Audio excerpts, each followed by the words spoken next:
this Nordal. It looks a lot like Grimoire and Bienfu, but there's something different about it that I can't quite put my finger on. I agree.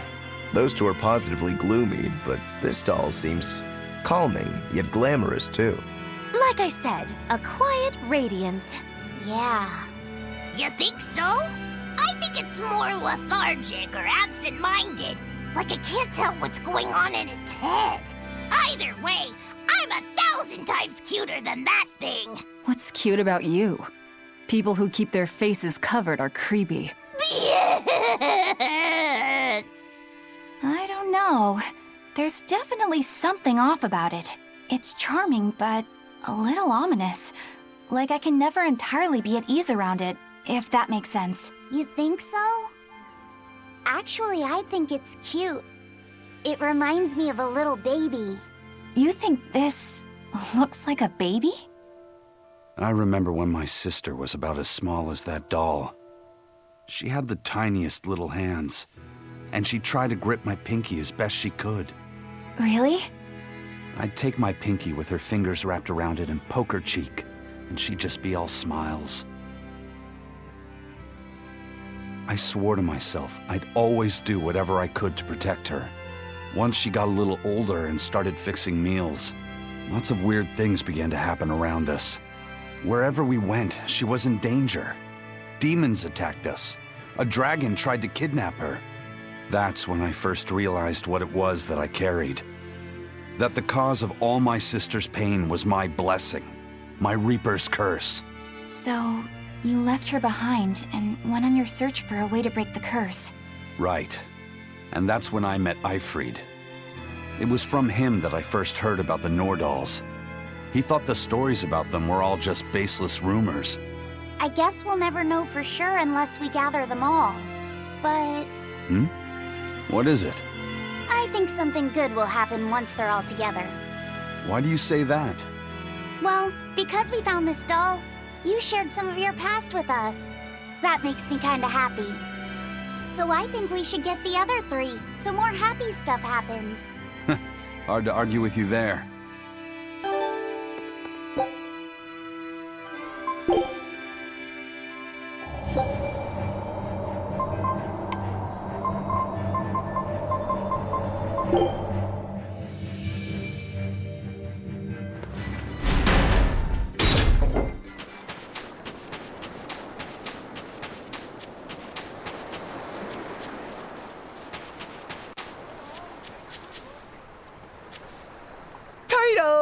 Turtles! Boil oysters in the cloisters! Oh, got another letter for you, Eisen.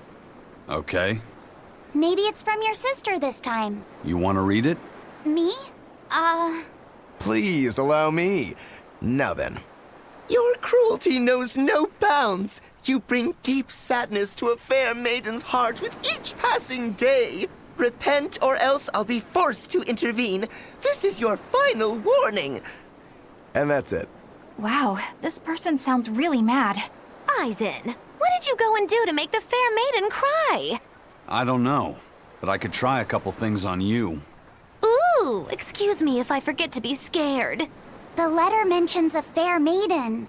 Do you think it refers to your sister? What? Oh, you could be onto something. She must be lonely so far away from her brother. It sounded like she's pretty fond of you. Are you suggesting that Eisen's sister wrote these letters? I mean, they're certainly unusual, but... My sister wouldn't write something like this. Then maybe it's someone who's spending a lot of time around her. Like, oh, a man whose shoulder she cries on. Damnation, Magilu! My sister doesn't have any guy clinging onto her! Do you know something I don't? Prove it! Bring him here right now! Calm down, Eisen. No one's saying that. But if you're really that worried, why don't you go see her? Have you... not done that since you left? I did go back once, a long time ago. But as soon as I showed up, a crowd started to gather. Overcome by malevolence, they turned into demons and attacked my sister then and there. Do you think it's your fault that happened? What do you think? I'd moved us to a safe place, low in malevolence and high up a rugged mountainside. So much for coincidence. I haven't gone back to see her since. Changing topics. I know I said these Nordals were a little off, but I think I'm starting to see that as part of their appeal. Huh? My point is, no matter how odd it might be, any gift could make a girl happy if it's given from the heart. Ha. Sorry. You can't have one.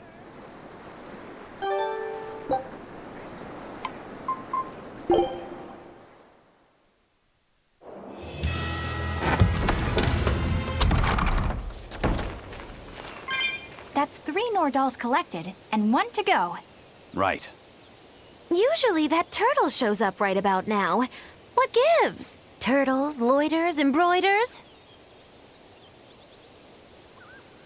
You mean, the Turtles is late because he's taking too much time getting a new design for his robe?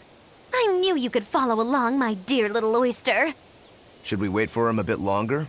I'm sure your sister's reply has to be arriving soon. I don't write her those letters expecting to get a reply. They're more like an apology for not coming home to see her. But you can't go home because of the Reaper's curse, right? So why do you need to send letters and gifts?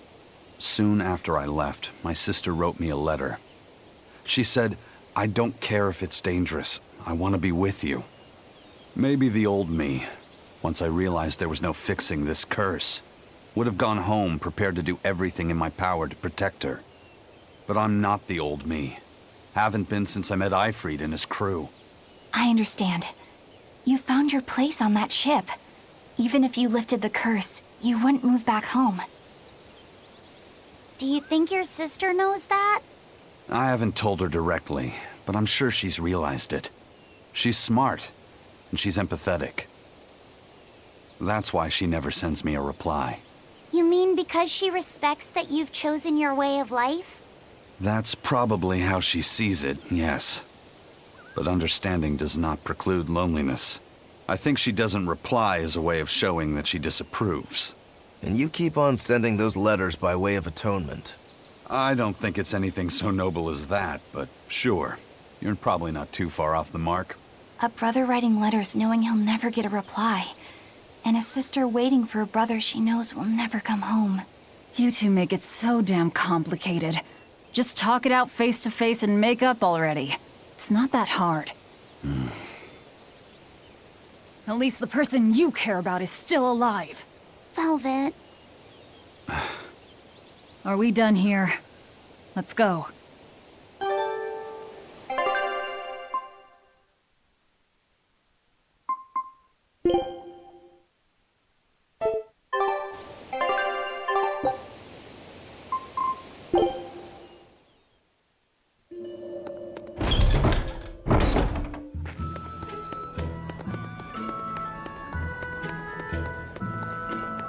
At last, the Nordal set is complete! Hooray! Go us!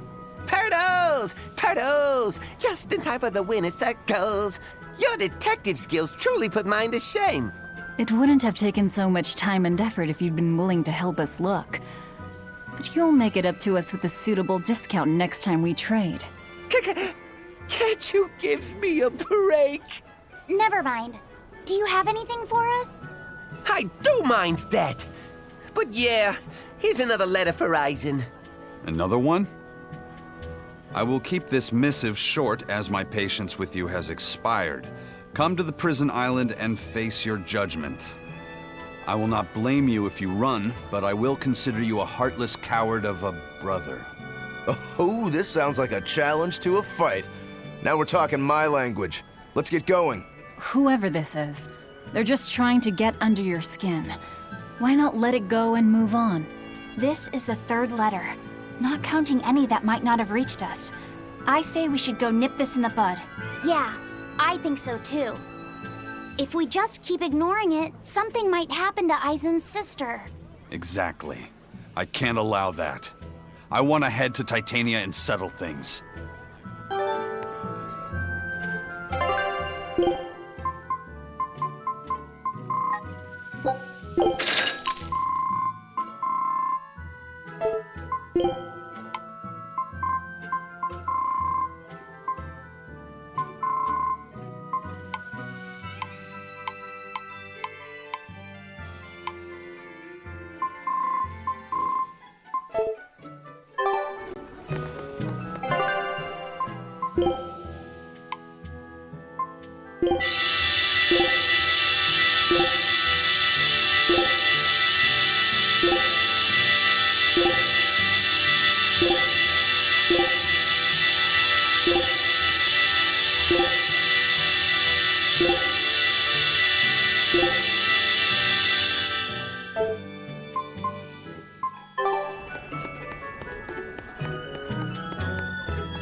I don't see any exorcists, at least.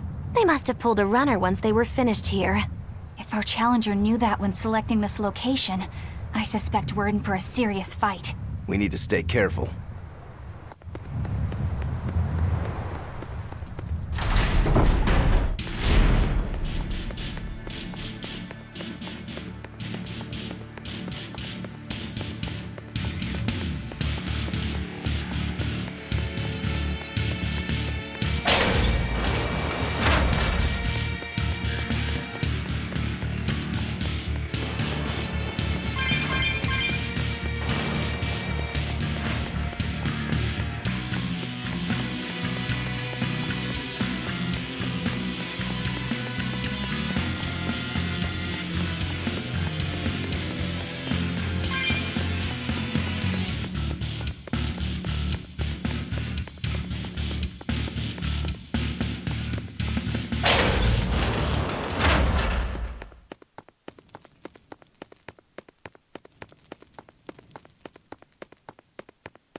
There doesn't seem to be anybody here.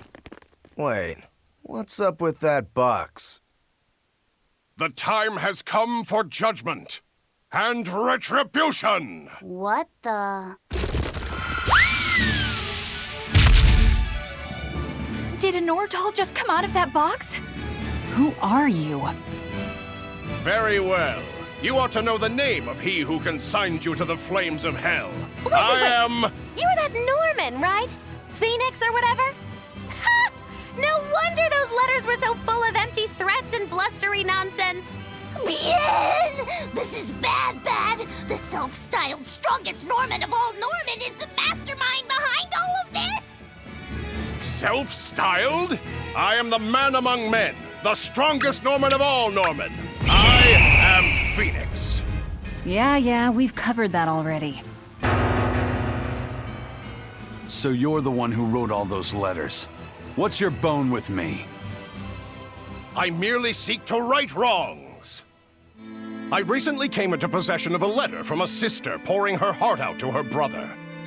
I traced the letter back to its sender, and one day paid her a surreptitious visit. There, I found a sweet, innocent girl. Surrounding her were presents from her brother, and mountains of letters she couldn't bring herself to send. Letters she couldn't send? Heartfelt letters for her older brother. When I read them, my manly tears fell over the same salty stains left by hers. What the hell is wrong with you? Who reads someone else's letter and then decides to break into their room? I acknowledge that I am partly in the wrong. But for all that is righteous, I cannot condone you. I do this for your sister, clasping her hands in well-worn gloves as she sends prayers for her brother's safety across the wide blue sea. Enough of this nonsense. What is it that you want? That is a question you should be asking of yourself. What do you mean?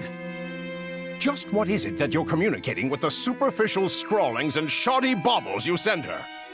He's trying to atone... Don't be absurd. Which is the real you? The considerate brother who worries for his sister? Or the man who consorts with low-life scum and pirates? Why can you not at least be honest with her, pirate? She is your sister. Why can you not tell her of the life you've chosen to lead? Do you think her too weak-willed to forgive your decision? Is that what your beloved sister is to you? I don't have to take this from you. Fine then. Show me your power. You asked for it. Then it's settled. If I win, you will go visit your sister immediately.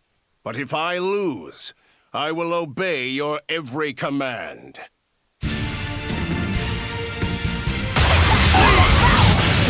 You're a funny one, Phoenix. I like it. Left! No mercy! Won't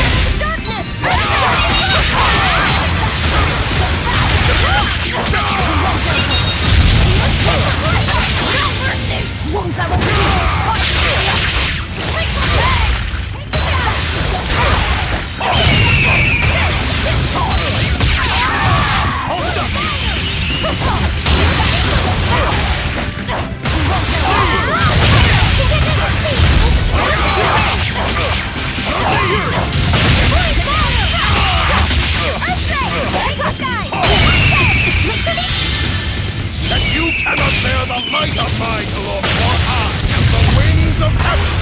Shake it off, shake it. Thank you.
You weren't lying when you said you were the strongest. No kidding.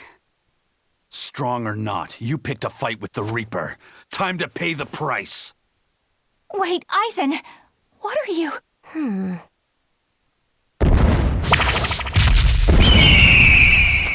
I thought so. That's why you're called the Phoenix, isn't it? Your blessing has the exact opposite effect as my curse. So you finally noticed. So, if Phoenix has that kind of power, then couldn't he protect your sister? I admit defeat. I await your command. No. Why not? I believe we should each steer our own ships through life's waters. I know that the life I've chosen is a selfish one. And I know that it leaves my sister lonely and sad. But it's also the only way I know how to live. If I gave you a command, it would be denying something at the very core of my being. So no, I won't do it. Except, Yes? if you're able, I want you to use your powers to protect my sister. Protect her from demons and malevolence. And from any dragon who may one day attack her. A dragon? Are you serious? This isn't an order. It's just a request. Well then, I accept your request as your friend. But in return, I have something to ask of you. Yeah? I want you to write her another letter. But this time, no hiding what you're truly thinking. I'll wait as long as it takes for you to write it. No need. What? I've been carrying this for so long, I'm afraid it's kind of crushed. My friend, I swear on my honor that this letter will reach your sister, and I promise I will get her to smile once more. After all, I'm the Phoenix. With me, life rises anew from the ashes. Thanks. I'm counting on you. Then it is time I'm on my way. Come, turtles. At your service! Ho! I'll deliver this package myself, even if it costs me my life. Farewell, friend. That Phoenix, what a guy. He doesn't back down even when he's lost. I guess. But I liked what he had to say. See, I knew something good would come from this. Yeah. I guess I learned something today. Never give up before you try.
Phoenix is finally gone! It's okay for you to come out now, Grimoire.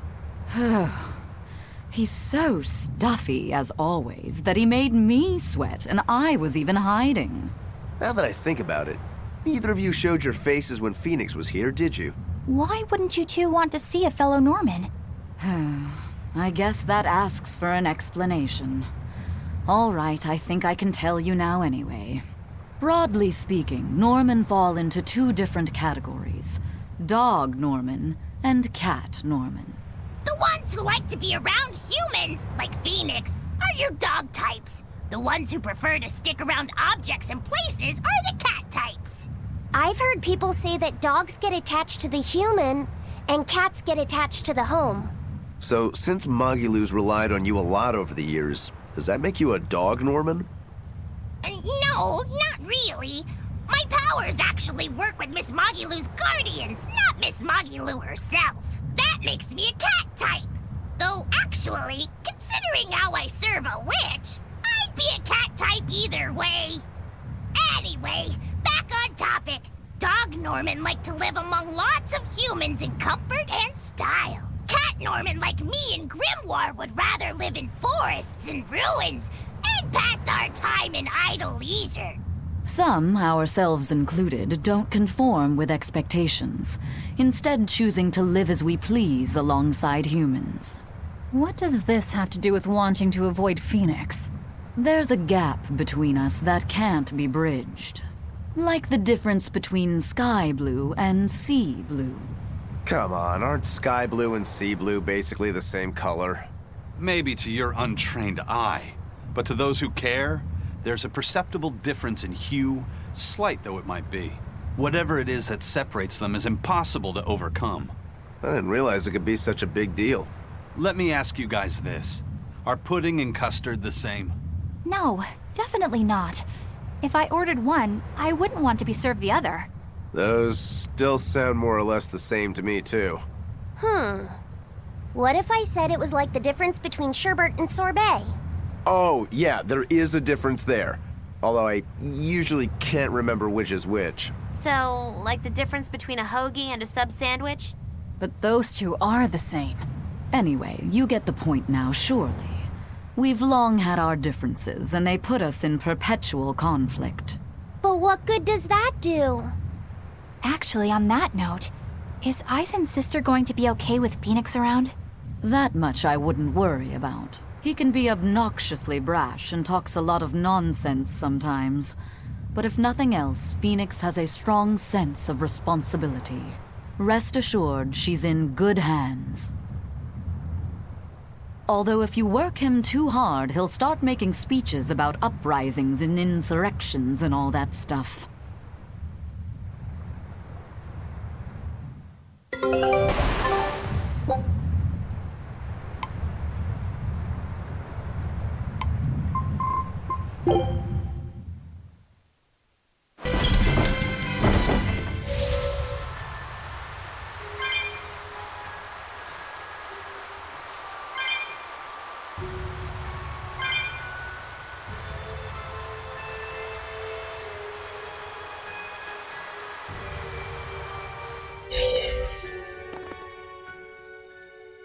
Hey, I've got a question.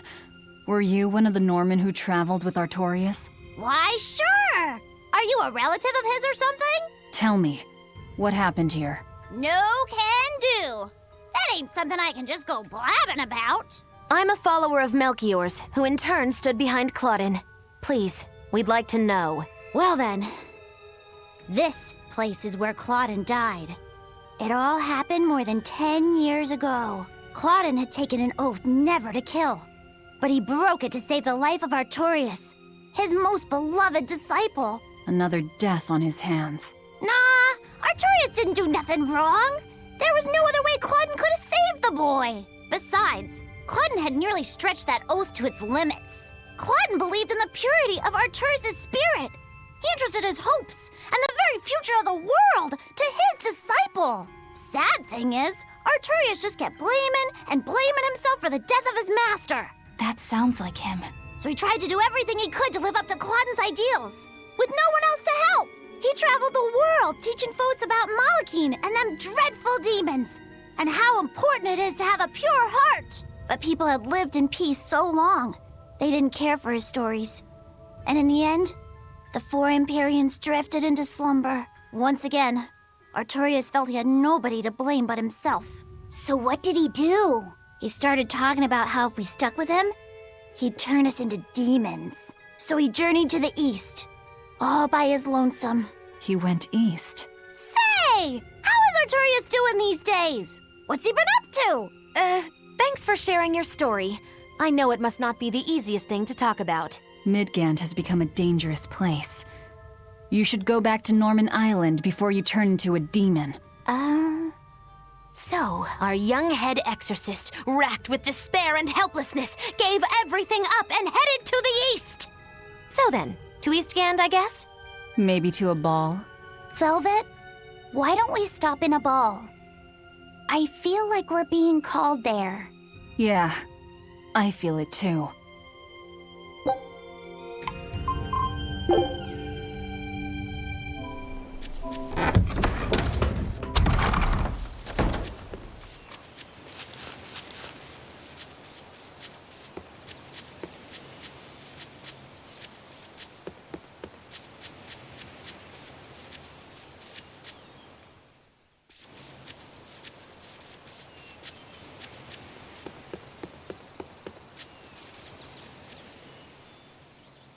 Once I saw this place, it all started to make sense. Artorias must have lived a happy and peaceful life here. Who are you? Who, me? I'm a Norman who traveled the continent with Artorias years ago. He's been on my mind quite a lot lately. So I followed a rumor that led me here. That Princessia. Were you the one who put it out? Nope, wasn't me. It was already here when I arrived. Do you know the deeper symbolic meaning behind the Princessia flower? It can mean an irreplaceable treasure, or that you wish them well for years to come. Then the one who planted it was...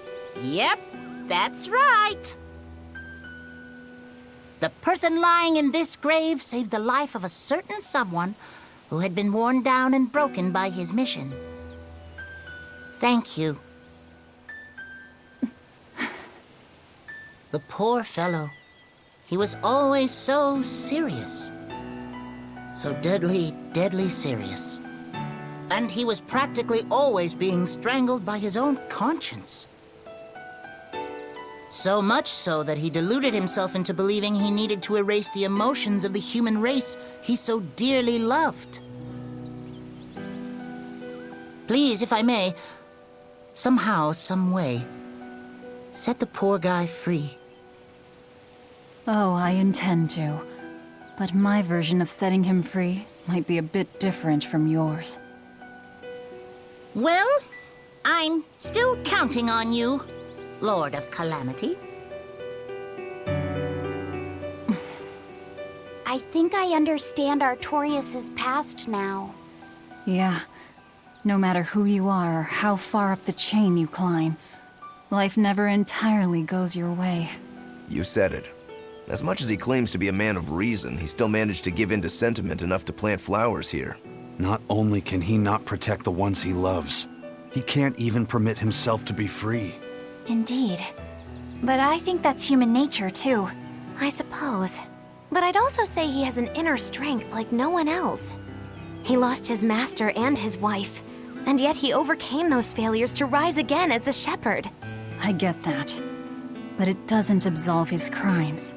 I have to settle the score with him. Yeah. I'll be with you until the very end, Velvet.